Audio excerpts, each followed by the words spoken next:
Hello dear students, स्वागत है आपका एक बार फिर से मेरे YouTube channel math plus YT पर। और आज हम बात करने वाले हैं कॉम्प्लेक्स नंबर को रिप्रेजेंट करने के लिए प्रदर्शित किया जाने वाला तल यानी आर्गेंट तल या सेमरिस तल। हमने सामान्य संख्याओं को जैसे क्रमिक युग्म हमने पढ़े, बिंदुओं के निर्देशांक हमने पढ़े 3, 4, हमने इनको प्रदर्शित किया किसमें? द्विविमीय निर्देशांक तल में, जहां पर दो लाइनें एक दूसरे को परपेंडिकुलर कट करती हैं, लंबवत काटती हैं। इन्हें हम कहते थे एक्स एक्सिस और वाई एक्सिस। ठीक है। और ये जो बिंदु है वास्तविक संख्याओं का एक क्रमिक युग्म है, जोड़ा है। तो इस बिंदु को हमने प्रदर्शित किया था। यहां पर मान लीजिए x का मान 3 है और यहाँ मान लीजिए 4 है, तो 3 के ऊपर एक सीधी ऊर्ध्वाधर लाइन और इधर 4 से इधर, तो यहाँ हमें इस बिंदु की स्थिति मिलती थी 3, 4। ये सभी थे किसके लिए? हमारे पास वास्तविक संख्याओं के क्रमिक युग्मों के लिए, या कहें तो बिंदुओं के निर्देशांकों के लिए, जहां हम इसे मूल बिंदु, इसे x अक्ष और इसे हम y अक्ष कहते थे। वैसे ही कॉम्प्लेक्स नंबर यानी सेमरिस संख्या z है, यदि आपके पास x प्लस आयोटा y, तो इस संख्या का जो क्रमिक युग्म है वो x, y के रूप में लिखा जाता है। यानी आयोटा को हटा दीजिए, x और y यहां से ले लीजिए, वास्तविक भाग और काल्पनिक भाग का जो युग्म बनेगा वो कहलाता है सेमरिस युग्म। ठीक है। इस प्रकार के इस युग्म को हम इसी प्रकार से x और y अक्षों को लेकर के इस बिंदु को यहाँ पे प्रदर्शित करें तो इस तल को कहते हैं आर्गेंट तल या सेमरिस तल। ठीक है। ये जो अक्ष है x अक्ष और y अक्ष, इनके नाम होंगे। x अक्ष को कहते हैं वास्तविक अक्ष। क्यों? क्योंकि इस पर इस बिंदु का वास्तविक भाग प्रदर्शित होता है, तो ये कहलाता है वास्तविक अक्ष। ऐसे ही ये जो आपके पास y अक्ष है इसको कहते हैं काल्पनिक अक्ष। क्या कहते हैं? काल्पनिक अक्ष। क्यों? क्योंकि इस पर काल्पनिक भाग प्रदर्शित होता है। मूल बिंदु को इस सेमरिस तल का ध्रुव कहते हैं।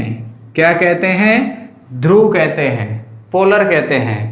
जैसे पहले मूल बिंदु यानी ओरिजिन पॉइंट हुआ करता था, वैसे अब इसका नाम पोलर है यानी ध्रुव है। ठीक। ये तो बात हुई एक आर्गेंट तल की। इसमें हम किसी संख्या को रिप्रेजेंट करें तो जैसे x प्लस आयोटा y, तो यहां पर मान लीजिए ये कोई एक बिंदु है जिसको हम P से प्रदर्शित कर रहे हैं। इसी तल में मिल रहा है हमको x y। ठीक।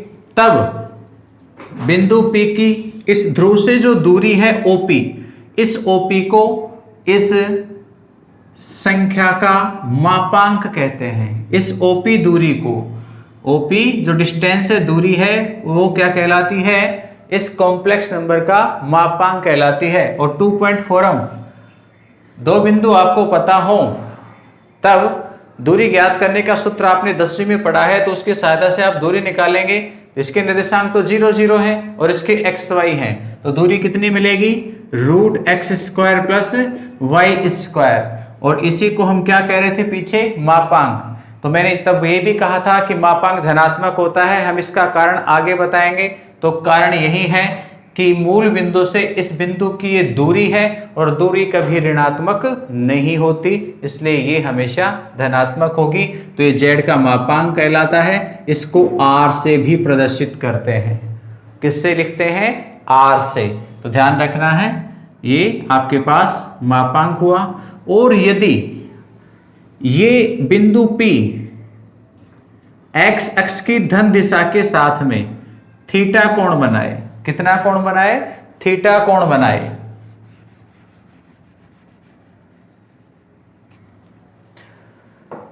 यदि ये बिंदु P x अक्ष की धन दिशा के साथ थीटा कोण बनाता है, तब हम यहां से नीचे x अक्ष पर लंब डाल दें, या कहें तो वास्तविक अक्ष पर लंब डाल दें। मान लीजिए Pn है और यहां से हम y अक्ष के ऊपर भी लंब डाल दें, और मान लीजिए ये हमारे पास Pm है। तब यहां देखिए ये जो कोण थीटा है, इस वाली कंडीशन के लिए थोड़ी देर के लिए यहां से यहां की डिस्टेंस को लिखूं मैं, तो x अक्ष के ऊपर निर्देशांक है x और यहाँ y अक्ष के ऊपर ये कितना पार्ट हो जाएगा, y के बराबर। आप चाहे वहां प्रदर्शित कर दीजिए चाहे यहाँ लिख दीजिए, एक ही बात है। तो y पर जितना ये होगा उतना ये होगा। वो लंब इसलिए डाला है कि आपके पास ये जो आयत बनेगा तो आयत के सम्मुख भुजाएं समान होती हैं। तो ये दूरी x है और इस निर्देशांक के हिसाब से ये दूरी y है। तो एक समकोण त्रिभुज बना और समकोण त्रिभुज में हम यहाँ पर त्रिकोणमितीय अनुपातों को काम में लें तो देखिए, आधार और कर्ण में जो संबंध है हम उसको प्रदर्शित करना चाहें, आधार और कर्ण में जो संबंध है उसे प्रदर्शित करें तो क्या होगा। आधार कर्ण में संबंध आता है, त्रिभुज है हमारे पास ONP, कॉस आधार x और कर्ण कितना है r, तो यहां से x का मान मिलता है r cos थीटा। ठीक, ऐसे ही यदि हम लंब और कर्ण को प्रदर्शित करें तो ये लंब और कर्ण में संबंध हमने पढ़ा है 9वीं 10वीं दोनों क्लासों में कि वो किस में होता है, साइन में। लंब है y और कर्ण है कितना r। ये लंब y, कोण के सामने वाली भुजा लंब और ये कर्ण, तो y बटे r। तो यहां से y मिलेगा, r को उधर गुणा कर देंगे, r साइन थीटा। तो बिंदु P के निर्देशांक बदल गए। अब हमारे पास x की जगह पर तो मान आ गया r cos थीटा और y की जगह पर मान आ गया r साइन थीटा। तो ये जो बिंदु है, इस बिंदु को क्या कहते हैं, ये बिंदु की ये जो फॉर्म लिखी हुई है x y की बजाय r और थीटा में, तो ये बिंदु का ध्रुवीय रूप कहलाता है। क्या कहलाता है, ध्रुवीय रूप, पोलर फॉर्म। यानी r और थीटा के पदों में किसी बिंदु को या किसी संख्या को लिख दिया जाए तो उस संख्या का या उस बिंदु का ध्रुवीय रूप कहलाता है। यदि मैं इसे आयोटा के पदों में लिखूं इस प्रकार से, तो x की जगह तो r cos थीटा आ जाएगा, प्लस में आयोटा है और y की जगह पर आ जाएगा r साइन थीटा। तो z बराबर r कॉमन आ जाएगा, cos थीटा प्लस में आयोटा साइन थीटा। इसे संख्या x प्लस आयोटा y का ध्रुवीय रूप कहते हैं। तो कहीं आपसे ध्रुवीय रूप पूछा जाए तो आप इस प्रकार से r और थीटा के पदों में दी गई z संख्या को प्रदर्शित कर सकते हैं। आगे हम उदाहरण बताएंगे, क्वेश्चंस कराएंगे आपको इन्हें कैसे प्रदर्शित करना है। पर कहीं भी ध्रुवीय रूप की बात होगी तो आप इसी फॉर्म को काम में लेंगे, यानी इस रूप में उनको प्रदर्शित करेंगे। r निकालने का तरीका हमने बता ही दिया है आपको। क्या है r, मापांक है। और मापांक कैसे निकालते हैं, यहाँ पर r कहलाता है मापांक और कैसे निकाला जाता है, वास्तविक भाग का वर्ग प्लस में काल्पनिक भाग का वर्ग। ये हो गया r मापांक। या थीटा क्या है, थीटा को कहते हैं समृद्ध संख्या का कोणांक, इसे आयाम भी कहते हैं, कोणांक या आयाम।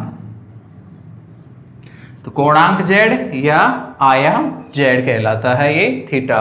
थीटा कैसे निकालते हैं वो डिपेंड करता है कि बिंदु कहाँ है, आपको दी गई संख्या कहाँ है, फर्स्ट क्वाड्रेंट में है, सेकंड क्वाड्रेंट में है, तृतीय यानी चतुर्थांश में है या चतुर्थ चतुर्थांश में है। तो हम इसके बारे में बात करें, थोड़ा सा इस चीज को यदि समझा हो तो आप नोट कर सकते हैं।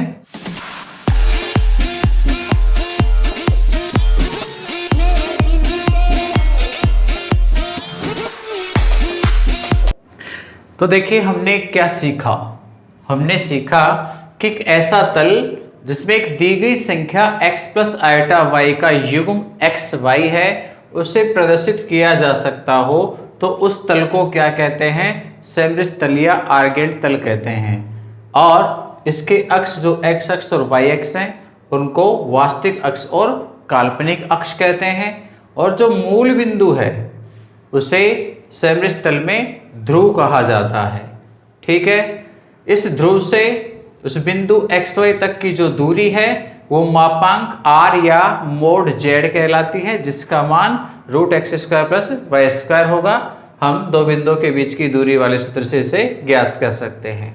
साथ ही ओपी जो रेखा है, यानी इस बिंदु को ध्रुव से मिलाने वाली जो रेखाखंड है, वो एक्स अक्ष के धनात्मक भाग से यदि थीटा कोण बनाती है तो इस कोण थीटा को इस कॉम्प्लेक्स नंबर जेड का कोणांक कहते हैं। क्या कहते हैं? कोणांक कहते हैं। और इस त्रिभुज में यदि हम यहाँ से लंब डालते हैं तो इस त्रिभुज में आप यहाँ से x और y के मान r के पदों में निकाल सकते हो। कोस और साइन के फॉर्मूले हम यूज लेंगे, आपके पास x y के मान r और थीटा में मिल जाएंगे। तो ये x का मान r cos थीटा और y का मान r sin थीटा मिलता है। तो x y जो संख्या में मान है वहां पर r cos थीटा और r sin थीटा रख देंगे, r कॉमन आएगा। इसे क्या कहते हैं? संख्या z का ध्रुवीय रूप कहते हैं। ठीक है, ये चीज हमने यहाँ पे जानी। r निकालने का तरीका हमने बता दिया और थीटा कोणांक कैसे ज्ञात किया जाता है उसे हम देखते हैं। आप पहले इसका स्क्रीनशॉट ले लीजिए, आपको इसे लिखना है एज ए होमवर्क। देखो, हमने ये पढ़ा है द्विविमीय तल या कहें तो सममित तल में 4 क्वाड्रेंट होते हैं, 4 चतुर्थांश होते हैं। पहला वाला कहलाता है प्रथम चतुर्थांश, दूसरे को कहते हैं हम द्वितीय चतुर्थांश, तीसरे को कहते हैं हम तृतीय चतुर्थांश, चौथे को कहते हैं चतुर्थ चतुर्थांश। क्या होता है यहाँ पर इस वाले भाग में x और y दोनों 0 से बड़े होते हैं, यानी दोनों धनात्मक होते हैं। देखो, ये x का धनात्मक भाग है और ये y का धनात्मक भाग है, तो इस भाग में x और y दोनों ही 0 से बड़े होते हैं। इस वाले भाग में आते हैं तो x है वो 0 से छोटा होता है और y 0 से बड़ा होता है। जैसे हम इसकी बात करें तो इस वाले भाग में किस टाइप के पॉइंट बिंदु आएंगे? 2, 4 इस तरीके के, जिसमें दोनों ही पॉजिटिव होंगे, x भी पॉजिटिव होगा और y निर्देशांक भी पॉजिटिव होगा। लेकिन यहाँ वाले में x माइनस का मिलेगा और y कैसा मिलेगा? प्लस का मिलेगा। ठीक, यहाँ आ जाए इस वाले भाग में तृतीय चतुर्थांश में, तो हमें पता है यहाँ x भी कैसा है? नेगेटिव है और यहाँ y भी नेगेटिव है, यानी दोनों ही कैसे होंगे? माइनस के होंगे। x भी 0 से छोटा है, y भी 0 से छोटा है, यानी कोई संख्या यदि आपके पास z -1 माइनस आयोटा है तो इसका बिंदु बनेगा -1 वो इस वाले भाग में होगा। तो आपको संख्याओं को देख के पता करना है कि वो संख्या कौन से क्वाड्रेंट में आएगी। जैसे आगे बढ़ते हैं हम चौथे में, तो यहाँ x धनात्मक आ जाता है, लेकिन y कैसा रहता है? y ऋणात्मक ही रहती है, माइनस का ही रहता है। तो यहाँ में हमारे पास कैसी संख्याएं होंगी? जहाँ y नेगेटिव होगा, यानी 2 माइनस आयोटा ऐसे पद होंगे। ये बिंदु क्या कहलाएगा? 2, -1। तो एक कॉम्प्लेक्स नंबर का पॉइंट मिल गया 2, -1, वो इस क्वाड्रेंट में। इस वाले के लिए -1, -1। इस वाले में हम यूँ कह सकते हैं -1 और प्लस में आयोटा, ये कोई नंबर है तो -1 और +1। ठीक है, ये इसमें आ जाएगा। यह दोनों पॉजिटिव ही रहेंगे, यानी वास्तविक भाग भी धनात्मक और काल्पनिक भाग भी धनात्मक होगा। तो ये तो हम बिंदुओं को प्रदर्शित करने का तरीका। अब किसी में हमारे पास ऐसा भी होगा कि वहां कहीं वास्तविक भाग 0 होगा तो कहीं काल्पनिक भाग 0 होगा। तो ऐसी कंडीशन में यदि आपके पास x धनात्मक है और काल्पनिक भाग 0 है तो वो x के धन भाग पर आएगा। और जैसे मैंने कहा z बराबर 2 और प्लस में 0 आयोटा, तो ये कहाँ होगा? इस एक्स के ऊपर होगा, यहाँ पर। इसमें 2 जहाँ भी होगा वो बिंदु वहाँ पर आ जाएगा। ऐसे ही z यदि आपके पास 0 प्लस में 3 आयोटा है तो वो 0, यानी x वाला भाग 0 है तो y अक्ष के ऊपर होगा धनात्मक भाग पर। जहाँ भी 3 होगा वहाँ पर वो बिंदु हो जाएगा। ऐसे ही नेगेटिव में होगा तो वो -2 या केवल -2 लिख दो, आगे 0 लिखना चाहो तो लिख सकते हो, कोई फर्क नहीं पड़ता। तो -2 कहाँ आएगा? यहाँ एक्स के ऋणात्मक भाग पर, और माइनस का आयोटा है ये कहाँ मिलेगा? y के ऋणात्मक भाग है, क्योंकि इसमें वास्तविक भाग 0 है। तो ये अक्षों पर आने वाले बिंदु भी होंगे। अब हम बात करते हैं इन बिंदुओं के कोणांकों की। मापांक तो निकाल देंगे सूत्र से, कोणांक कैसे ज्ञात किया जा सकता है? तो हम सबसे पहले फर्स्ट क्वाड्रेंट की बात करते हैं। पहले क्वाड्रेंट में नंबर 1, प्रथम चतुर्थांश में कोणांक कितना होगा? देखिए यहाँ x भी धनात्मक है, y भी धनात्मक है, तो कोणांक है थीटा वो निकाला जाता है tan inverse y by x की सहायता से। किसकी सहायता से? tan inverse y by x की सहायता से। हमने x और y के मान निकाले थे। x बराबर तो मान आया था r कोस थीटा का, y बराबर आया था r साइन थीटा का। हम इस y के मान में x के मान का भाग देंगे तो r cos theta sorry r sine theta, y के मान में x के मान का भाग देंगे तो y में x का भाग, r से r कटेगा, क्या बन जाएगा? tan थीटा बराबर y बाई एक्स। हमें कोण थीटा चाहिए तो tan को इधर लिखेंगे तो इसे कहते हैं tan इनवर्स। तो ये थीटा ज्ञात करने का सूत्र है आपके पास। यदि आपके पास बिंदु है वो प्रथम चतुर्थांश का है, संख्या पहले चतुर्थांश में है, तो आप इस सूत्र की सहायता से किसे ज्ञात कर सकते हैं? कोणांक को ज्ञात कर सकते हैं। आप एक बार इसका स्क्रीनशॉट ले लीजिए, ठीक है। मैं यहीं पे लिख देता हूं सभी के मानों को, कैसे कैसी फॉर्म में ये होंगे वहां लिखने की बजाय आप इस प्रकार से डायग्राम में याद रखेंगे तो बेटर होगा आपके लिए। तो हमने बताया फर्स्ट क्वाड्रेंट में यदि आपके पास मान है तो आप theta equal to tan inverse y by x इस सूत्र की सहायता से कोणांक ज्ञात कर सकते हैं। tan की टेबल आपको 10वीं क्लास में पढ़ी है आपने, 0 से 90 तक की, वो आनी चाहिए। यहाँ आ जाते हैं द्वितीय चतुर्थांश में। यदि आपके पास द्वितीय चतुर्थांश का कोई बिंदु है तो वहां कोणांक है वो निकाला जाता है पाई में से घटा के tan इनवर्स को, क्योंकि आगे आ जाता है 90 से, तो पाई माइनस हो जाएगा, pi minus y by x. ठीक है, आपको ज्यादा नहीं सोचना है इस चीज के लिए, इस सूत्र याद रखना है, pi minus tan inverse y by x. और यदि बिंदु आपके पास फर्स्ट या सेकंड क्वाड्रेंट में ना होके थर्ड या फोर्थ क्वाड्रेंट में है तो एज इट इज इनके नीचे मान आ जाएंगे पर चिन्ह बदल जाएगा। यदि थर्ड क्वाड्रेंट का होगा तो जैसा ऊपर मान है एज इट इज वैसा ही रहेगा, बस क्या होगा इसका चिन्ह बदल जाएगा, माइनस हो जाएगा। ऐसे यहाँ वाले का भी नीचे मान आएगा तो चिन्ह बदल जाएगा, माइनस का tan inverse y by x हो जाएगा। तो चारों क्वाड्रेंटों में थीटा यानी कोणांक ज्ञात करने के फॉर्मूले हैं। यदि दो आते हैं तो दो उनके जस्ट वैसे ही हैं, यानी केवल चिन्ह बदलना है, बाकी एज इट इज मान ही रहेगा।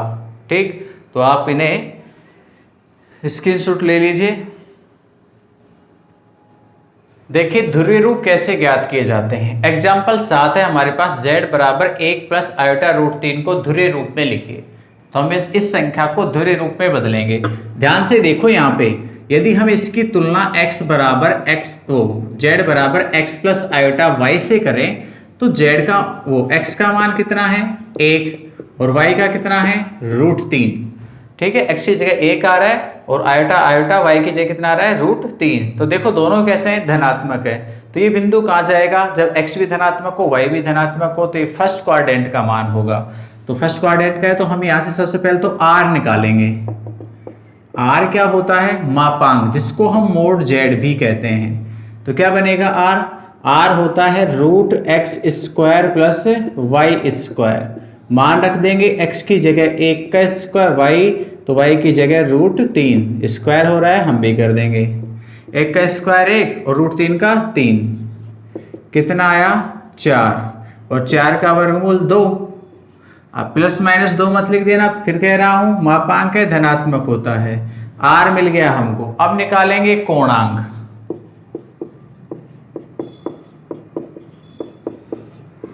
देखो फर्स्ट क्वाड्रेंट का बिंदु है 1 और रूट 3 दोनों ही धनात्मक है, तो ये फर्स्ट क्वाड्रेंट में। फर्स्ट क्वाड्रेंट के लिए थीटा कैसे निकाला जाता है, tan inverse y by x, इसकी सहायता से निकालते हैं हम। ठीक है, यहाँ y और x में चिन्ह नहीं देखने हैं आपको, वो बस केवल क्वाड्रेंट चूज करने के लिए ही चिन्ह देखने हैं, बाकी केवल संख्याएं लिखनी है। तो ये हो जाएगा tan इनवर्स y की जगह पर रूट 3 और x की जगह पर 1, तो कितना मिला tan इनवर्स रूट 3 मिल गया। अब बताइए tan की टेबल में √3 किसका मान होता है? tan की टेबल याद कीजिए, √3 किसका मान होता है? tan 60 डिग्री का। तो हम इसे यूं भी कह सकते हैं 60 degree. tan inverse tan cancel हो जाएंगे, 60 आपको मिल जाएगा, तो कोण हो जाएगा 60 डिग्री। यदि हम इसे रेडियन में लिखना चाहें, 9वीं कक्षा में आपने रेडियन पढ़ा है, तो आप इसे रेडियन में लिखेंगे तो कितना होगा? π/3 हो जाएगा। तो ये हमारे पास मान आ गया कोण π/3। इसलिए z का ध्रुवीय रूप, r और थीटा के मान ही चाहिए होते हैं ध्रुवीय रूप में, तो ध्रुवीय रूप होता है z बराबर r cos थीटा प्लस में आयोटा साइन थीटा। तो बस z का मान और r का और थीटा का मान रख देंगे। r तो आया था 2, cos थीटा की जगह पर π/3 या 60 डिग्री, जो भी आपको ठीक लगे, और आयोटा साइन 60 डिग्री। ये कहलाता है z का ध्रुवीय रूप। तो मे भी शायद आप हल कर पाएंगे, स्क्रीनशॉट ले लें और हम आपको एग्जाम्पल करा देते हैं। एग्जाम्पल 8 है, कह रहा है एक संख्या है कॉम्प्लेक्स नंबर के रूप में, इसका ध्रुवीय रूप लिखिए। पर ये सही मानक रूप यानी a+ आयोटा b की फॉर्म में ही नहीं है, तो पहले तो हम इसे a+ आयोटा b की फॉर्म में बदलेंगे और उसके बाद इसका ध्रुवीय रूप ज्ञात करेंगे। तो बदलिए, क्या करना पड़ेगा? हर में जो संख्या है उसके संयुग्मी से इसे गुणा करना पड़ेगा। तो z बराबर -16 अपॉन 1 प्लस में आयोटा √3, हम इसे मल्टीप्लाई करेंगे 1 माइनस में आयोटा √3। क्या है ये? इसकी संयुग्मी संख्या है। तो बताया है हमने आपको पहले भी कि नीचे से आयोटा हटाना है तो आप संयुग्मी संख्या से गुणा कर दीजिए अंश और हर में। ऊपर हो गया -16 और 1 माइनस में आयोटा √3 एज इट इज। नीचे वालों को गुणा करेंगे तो वास्तविक भाग का वर्ग और प्लस में काल्पनिक भाग का वर्ग आपको मिल जाएगा मान। तो -16, 1 माइनस में आयोटा √3 और नीचे यहाँ हम बात करें इसकी तो 1 और यहाँ √3 का स्क्वायर 3, तो कितने हो गए हैं? 4। तो -16/4, 1 माइनस में आयोटा √3, तो कट जाएगा ये, माइनस के 4 आ जाएंगे, 1 माइनस में आयोटा √3, इसे गुणा कर देंगे हम तो ये हो जाएगा -4 प्लस में आयोटा 4√3। ठीक है। अब बताइए यहाँ पे ये z है, इसकी तुलना हम z बराबर x प्लस आयोटा y से करें। x और y क्या होंगे?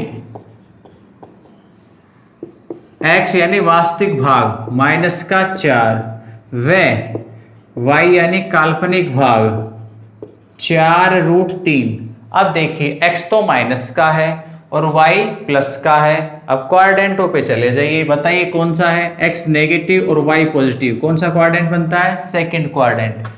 तो सेकंड क्वाड्रेंट में आपको कोणांक ज्ञात करना है। पहले निकाल देते हैं मापांक। मापांक r, जिसे हम मोड z भी कहते हैं, क्या होता है? रूट वास्तविक भाग का वर्ग प्लस काल्पनिक भाग का वर्ग। कितना मिलेगा? 16 प्लस 16 गुणा 3, तो हो जाएंगे 16 प्लस 48 यानी 64, और 64 का रूट होता है 8। तो मापांक मिल गया 8। व कोणांक, सेकंड क्वाड्रेंट में कोणांक थीटा हमने बताया पाई माइनस का tan इनवर्स y/x होता है। ठीक है, पाई मतलब 180 डिग्री। तो थीटा बराबर, आप चाहें तो 180 लिख लीजिए यदि आपको डाउट है कि सर हम पाई में नहीं समझ रहे हैं, तो 180 tan इनवर्स। अब यहाँ y और x के मान रख दीजिए, पर चिन्ह नहीं लिखने हैं, माइनस का है प्लस का, केवल संख्या लिखनी है। चिन्हों के लिए तो ये आ ही चुका है 180, जैसा भी कुछ लिखा हुआ है वो चिन्हों की ही करामात है। तो आप y में है मान 4√3 और x में मान है वो है 4। फिर से कह रहा हूँ, चिन्ह नहीं लिखने हैं कि माइनस का है कि प्लस का है। कट जाएंगे 4 से 4, वो tan इनवर्स √3 आ गया 180 डिग्री, और माइनस में tan इनवर्स √3। अब फिर से tan की टेबल देखिए आप, √3 किसके लिए मान होता है, पहले भी बता चुके हैं, tan 60 का होता है। तो ये हो गया 180 माइनस 60 डिग्री, 120 डिग्री। इसलिए z का ध्रुवीय रूप